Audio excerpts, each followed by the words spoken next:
नमस्कार. आषाढी एकादशीच्या पवित्र दिवशी संपूर्ण महाराष्ट्राचे लक्ष लागले होते. ते पंढरपूरकडे लाखो वारकऱ्यांच्या साक्षीने मुख्यमंत्री देवेंद्र फडणवीस यांनी सहपत्नी श्री विठ्ठल रुक्मिणी मातेची शासकीय महापूजा केली. या महापूजेदरम्यान राज्याच्या सुख समृद्धीसाठी, शेतकऱ्यांच्या कल्याणासाठी आणि प्रत्येक नागरिकाच्या आनंदी जीवनासाठी त्यांनी विठ्ठलचरणी प्रार्थना केली. या विशेष सोहळ्याची संपूर्ण माहिती जाणून घेण्यासाठी हा व्हिडिओ शेवटपर्यंत नक्की पहा.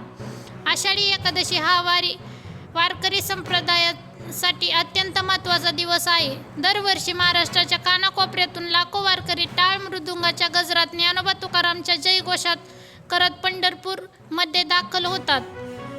यंदाही पहाटेपासून मंदिर परिसरात भक्तांची मोठी गर्दी पाहण्यात मिळाली. विठ्ठलाच्या दर्शनासाठी भाविकांनी लांबच लांब रांगा लावल्या होत्या. संपूर्ण पंढरपूर हरिनामाच्या गजराने दुमदुमून गेले होते. भाविकांमध्ये उत्साह, भक्ती आणि आनंदाचे वातावरण पाहायला मिळाले. अनेकांनी रात्रभर जागरण करून विठ्ठलाच्या दर्शनाची प्रतीक्षा केली.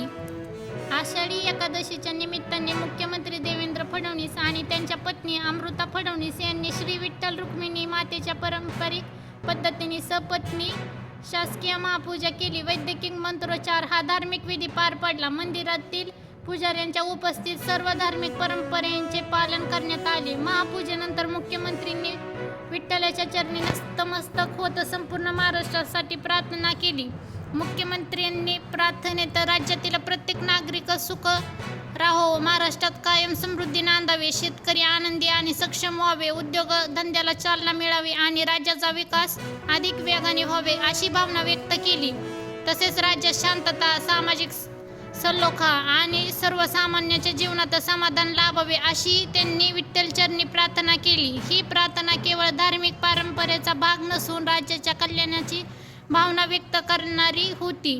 लाखो वारकरी पंढरपूरमध्ये दाखल झाल्याने प्रशासनाने विशेष नियोजन केले होते. दर्शनासाठी स्वतंत्र रांगा, पोलीस बंदोबस्त, वाहतूक नियंत्रण, आरोग्य सेवा, पिण्याच्या पाण्याची व्यवस्था आणि आपत्कालीन मदत केंद्र उभारण्यात आले होते.